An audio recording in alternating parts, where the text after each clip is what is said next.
Have you come across a person that whenever they walk into a room, they instantly catch your attention?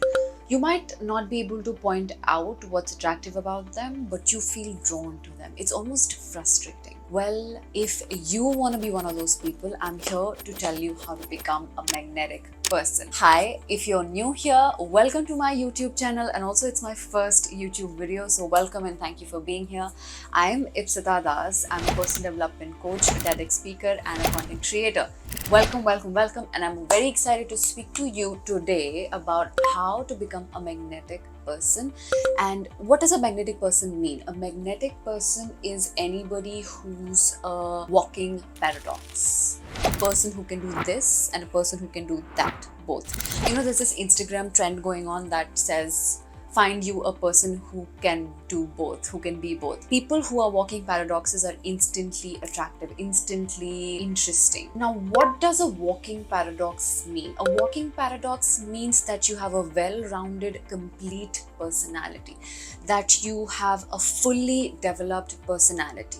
Everybody keeps talking about personal development or personality development, but how do you do that? You are instantly drawn to some people who you feel have amazing personalities, but then what goes on in your mind is how do you do it? Now, this is a framework that I have figured out for you, and this is a step-by-step guideline on how you can start to develop your own personality and become a well-rounded person and become a magnetic person. Now, how do you become a magnetic person, and how do you create a fully developed personality? How do you develop your own personality? Watch out for these three emotions. Number one, fear.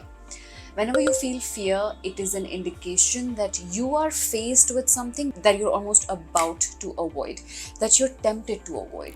For example, if you are an introvert, right, and you are invited to a party or a group setting, and you're invited to come and hang out with a set of people. Now that gives you anxiety because you might be somebody who feels drained in group situations and you just feel like you have to be on your toes when you're around people. You don't feel emotionally comfortable or safe or relaxed around people, and you're tempted to decline or make some excuse and stay at home. Now, this is what you do differently the next time. Whenever you feel fear coming up for you, you have to absolutely jump head in. Whatever you're trying to move away from, it's crucial for you to move towards it. Only then will you be able to overcome that fear, and you must do the opposite. Healing is experiencing the opposite.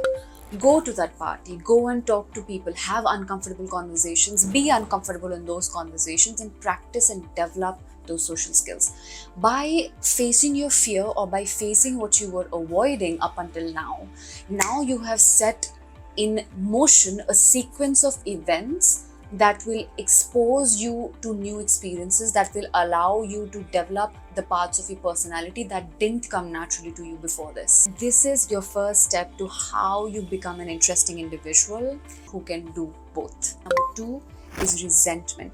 Resentment is this sense of angry displeasure. Whenever you feel resentment, you either want to say no, but you're saying yes, or you want to say something else, but you're saying something else, or you have something on your mind that you want to say, but you're not saying it. That is resentment. People pleasers experience a lot of resentment, but that's not the only set of people who can experience resentment. Why resentment is not a nice emotion to have is because it weighs you down. It changes your lens towards other people from a pro-social being to an anti-social being. Somebody does not want to work with people. There's always this sense of hidden or passive competition, rather where it should be collaboration. The best way to move through life is to move with this collaboration, with a sense of collaboration mindset when it comes to the people around you. This is what you must do next. Whenever you feel resentment rising, this is your indication that you must say something that you're not saying, even at the risk of offending them. Develop that disagreement muscle. For example, your manager asks you to take on a new project because some other employee is not available.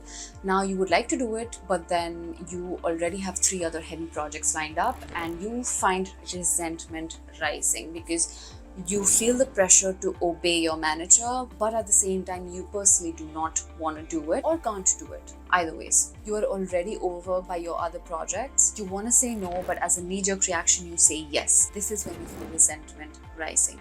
Next time when something like this happens, make it a point to say no without being rude. There are always ways of saying no without being rude, without sounding rude, or saying it in a way that is polite and that is amicable. You can suggest either taking the project tomorrow or maybe deprioritizing one of your old projects. There are different ways to say that. Now, by saying what's on your mind, you will develop the parts of your personality that is afraid of offending. But in order to think for yourself and be true to yourself, you have to be willing to offend. Overcoming resentment is one of the most powerful tools to develop your personality and become more and more authentic to yourself. Emotion number 3, inadequacy. Self-doubt. Self-doubt can be really painful. What inadequacy is telling you is that you don't possess a quality that you value, but yet you can develop that quality. Now the next step for you is to try and question yourself and be clear about if you really do want to develop the skill or this quality, because it's sometimes okay to have weaknesses. You don't have to work on every single weaknesses of yours, because we as human beings, we are made up of our strengths and weaknesses, and a combination of those strengths and weaknesses make you an interesting and unique individual who is playing their own role in this entire play. So whenever you feel inadequacy or self-doubt rising, this is your indication to start working towards developing that skill or quality. So the next time you feel any one of these 3 emotions rising within you, this is your indication, this is your framework to start working towards developing your personality. I hope you enjoyed this video. Thank you so much for being a part of my first YouTube video. I'm going to be posting once every week. Now, if you found this video useful, please share it with your friends and please subscribe. I've been waiting to say that for I don't know how long. And comment down below if there are any suggestions that you want me to make videos around, and I'll see you in the next video.